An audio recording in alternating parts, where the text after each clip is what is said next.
कैसे हैं बच्चों? और सब ठीक? पढ़ाई वढ़ाई कर रहे हैं आप लोग?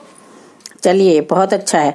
आज हम आपको कक्षा 9 की पुस्तक क्षितिज में से काव्य खंड के कबीर दास जी के साखियां और दोहों के बारे में बताऊंगी। कबीर का जन्म और उनका संक्षिप्त परिचय तथा फिर साखियों के अर्थ।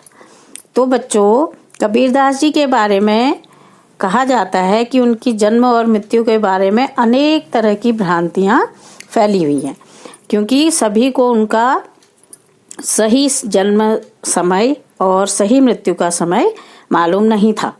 कहा जाता है कि सन 1398 में काशी में उनका जन्म हुआ और सन 1518 के लगभग मगहर में उनका देहांत हुआ। कबीरदास जी ने कभी भी विधिवत स्कूल में, कॉलेज में शिक्षा नहीं पाई थी, परंतु सत्संग में रहकर तथा ऋषि मुनियों के साथ घूमने में और इधर उधर से समाज से जो ज्ञान उन्होंने प्राप्त किया, अपने अनुभव से जो ज्ञान प्राप्त किया, उसे ही उन्होंने लोगों को बांटा। कबीरदास जी निर्गुण संत परंपरा के प्रमुख कवि थे। बच्चों, अब निर्गुण और सगुण ये है कि कुछ लोग मूर्ति पूजा को मानते थे और कुछ लोग एक निर्गुण परमात्मा को मानते थे। उसी में कबीरदास जी का भी प्रमुख नाम है। तो कबीरदास जी की रचनाएं जो हैं वो कबीर ग्रंथावली में संग्रहित हैं, किंतु कबीर पंथ में उनकी रचनाओं को एक प्रामाणिक संग्रह बीजक में संकलित माना जाता है। उनकी कुछ रचनाएं हमारे सिख धर्म के प्रमुख पवित्र ग्रंथ गुरु ग्रंथ साहिब में भी संकलित हैं। कबीर एक अत्यंत उदार और निर्भय और सद्गृहस्थ संत थे, यानी कि उनकी गृहस्थी भी थी। राम और रहीम की एकता में विश्वास रखने वाले कबीर ने ईश्वर के नाम पर चलने वाले हर तरह के पाखंड, भेदभाव और कर्मकांड का खंडन किया। उन्होंने अपने काव्य में धार्मिक और सामाजिक भेदभाव से मुक्त मनुष्य की कल्पना की।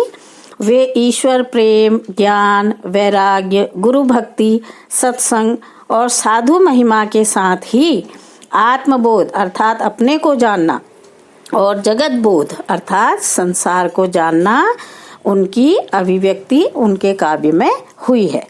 ठीक है बच्चों, तो अब हम आज आपको कबीरदास जी के हमारी पुस्तक में जो संकलित साखियां हैं उनके कुछ अर्थ बताती हूँ। पहली साखी है, मान सरोवर सुभर जल हंसा केली कराही, मुक्ता फल मुक्ता चुगें अब उड़ी अनत न जाही। बच्चों, आप ये हमेशा ध्यान रखें कि जब हम किसी भी श्लोक का अर्थ करते हैं तो उसके एक एक शब्द को ध्यान से पढ़ें। सबसे पहले उन शब्दों के अर्थ समझें। अब यहाँ पर मान सरोवर के दो अर्थ हैं। एक तो है मन रूपी सरोवर, यानी कि पवित्र मन मनुष्य का।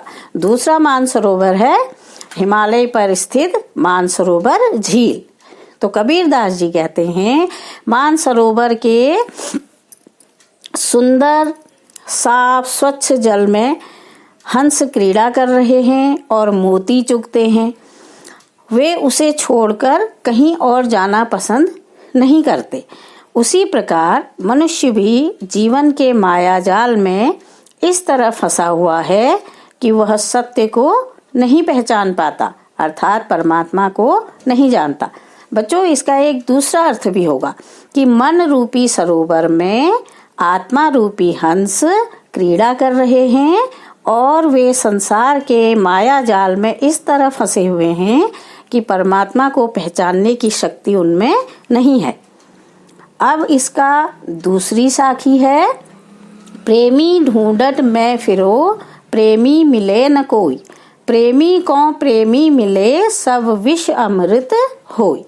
ये पंक्तियां भी जब आप लिखते हैं तो संदर्भ में आप लिखेंगे प्रस्तुत पंक्तियां हमारी पाठ्य पुस्तक क्षितिज कक्षा 9 के काव्य खंड में से कबीरदास जी के दोहों से ली गई हैं। तो इन पंक्तियों में कबीरदास जी कहते हैं कि प्रेमी रूपी ईश्वर को ढूंढना बहुत कठिन है, लेकिन हर मनुष्य ईश्वर को हर जगह तलाशता है, परंतु उसे सफलता हाथ नहीं लगती। कबीरदास कहते हैं कि जब प्रेमी रूपी ईश्वर हमें मिल जाएगा तो जो हमारा कष्ट है, दुख है, यह सारा सुख में बदल जाएगा। अर्थात जो कष्ट का दुख है वह सुख रूपी अमृत में बदल जाएगा। अर्थात अगर हम अपने मन के अंदर भगवान को ढूंढें तो आसानी से मिल जाते हैं। अब तीसरा, इसकी एक तीसरी साखी है, हस्ती चढ़िए ज्ञान को सहज दुलीचा डारी, स्वान रूप संसार है भूखन दे झक मारी। तो कबीरदास कहते हैं इन पंक्तियों में कि साधना रूपी एक आसन बिछाकर मनुष्य को सदा अपने ज्ञान को हाथी के समान बड़ा और विशालकाय बनाने का प्रयत्न करना चाहिए। अर्थात मनुष्य को सरल साधना के माध्यम से अपने ज्ञान को उत्तरोत्तर बढ़ाते रहना चाहिए।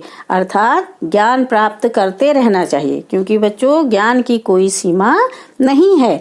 कभी संसार की तुलना स्वान अर्थात कुत्तों से करते हुए कहते हैं कि ये तो तुम पर भौंकते ही रहेंगे। आपने देखा होगा कि लोग दूसरों पर कुछ न कुछ आपत्तियां हमेशा करते रहते हैं, कुछ न कुछ कमियां निकालते रहते हैं। तो इसी प्रकार कवि भी कह रहे हैं कि संसार तो कुत्तों की तरह है, ये हमेशा भौंकता ही रहता है, अर्थात निंदा करता ही रहेगा। इसलिए इन पर ध्यान नहीं देकर अपना ज्ञान हमेशा बढ़ाना चाहिए। अब बच्चों कबीरदास जी की चौथी साखी है, पखा पखी के कारणे। मैंने आपसे कहा था ना, शब्दों पर ध्यान दीजिए। पखा पखी अर्थात पक्ष विपक्ष। पखा पखी के कारणे सब जग रहा भुलान। समझ आ रहा है ना। निरपख होई के हरि भजे सोई संत सुजान। पखा पखी अर्थात कबीर क्या कह रहे हैं कि पक्ष और विपक्ष के कारण, यानी यह सही है, यह नहीं है, ये मेरा धर्म है, ये तेरा धर्म है, इन सब के कारण यह संसार ईश्वर को भूल जाता है। किंतु जो व्यक्ति निष्पक्ष होकर के ईश्वर की आराधना करता है या ईश्वर की भक्ति करता है, वही सच्चा संत या सज्जन है। इसका मतलब क्या हुआ कि पक्ष विपक्ष के कारण ईश्वर को सब लोग भूल रहे हैं। जो व्यक्ति निष्पक्ष होकर हरि का भजन करता है वही सही रूप में संत या सज्जन है। समझ में आ रहा है आप लोगों के। ये बेटा बहुत ही सरल इनके अर्थ होते हैं अगर हम एक एक शब्द को ध्यान से पढ़ें। अब जैसे पांचवी साखी में क्या कह रहे हैं, हिंदू मुआ राम कही। आया समझ में कि हिंदू क्या कहते हैं, राम राम। मुसलमान खुदाई, मुसलमान क्या कहते हैं, खुदा खुदा। कहे कबीर सो जीवता दूं के निकट न जाई। अर्थात इसमें यह भी है कि भेदभाव नहीं रख करके व्यक्ति को क्या कहना है। कबीरदास कह रहे हैं कि हिंदू तो राम नाम का जप करते हैं, मुसलमान खुदा का नाम लेते हैं, दोनों एक दूसरे में भेद समझते हैं, जबकि वास्तव में सच्चा या जीवित व्यक्ति वही है जो इन दोनों तरह के व्यक्तियों से खुद को दूर रखे। अर्थात जो राम राम कह के अपना संगठन बना ले, खुदा खुदा कह के अपना संगठन बना ले, ऐसे लोगों से दूर रहना चाहिए, क्योंकि परमात्मा एक ही है, चाहे हम राम कहें या खुदा। समझ आया बेटा। अब आप लोग इसकी एक छठी साखी और है इसमें, काबा फिर काशी भया।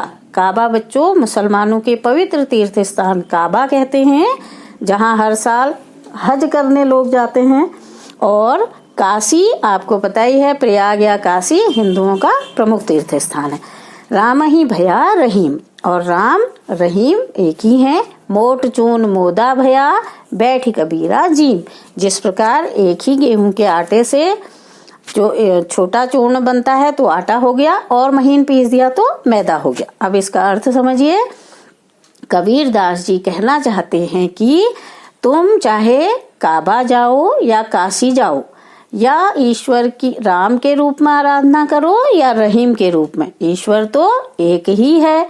कैसे एक है, जिस तरह गेहूं के मोटे आटे को थोड़ा महीन पीसे तो वो मैदा बन जाता है, परंतु है दोनों एक ही। उसी प्रकार हम लोग जिस रूप में भी ईश्वर को माने, प्रभु या भगवान तो एक ही हैं। चाहे हम खुदा कहें, चाहे हम राम कहें, चाहे हम उसको अल्लाह कहें, चाहे हम उसको कुछ और कहें अपनी अपनी धर्मों के अनुसार। इसी प्रकार एक और है, क्योंकि जब हम लोग कई बार हम ऊंचे खानदान से हैं, हम नीचे खानदान से हैं, इस तरह की बातें भी हम इस समाज में देखते हैं। तो कबीरदास ने इन पर बड़ा अच्छा एक कटाक्ष किया हुआ है कि ऊंचे कुल का जन्मिया जे करनी ऊंच न होई।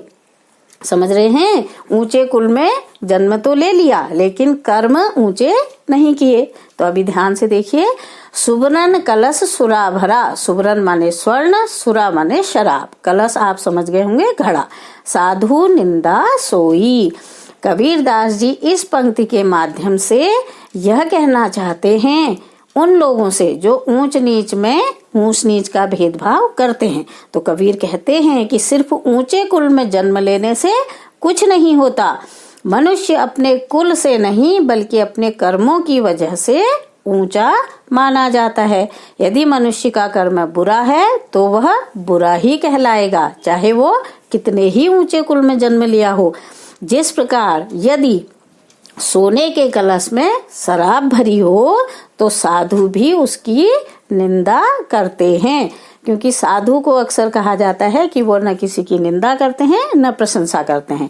वो तो साधु हैं, वो हमेशा ईश्वर की भक्ति में लीन रहते हैं, परंतु यदि स्वर्ण के कलश में शराब भरी पड़ी हो तो उसकी निंदा साधु भी करते हैं। समझ में आया बेटा?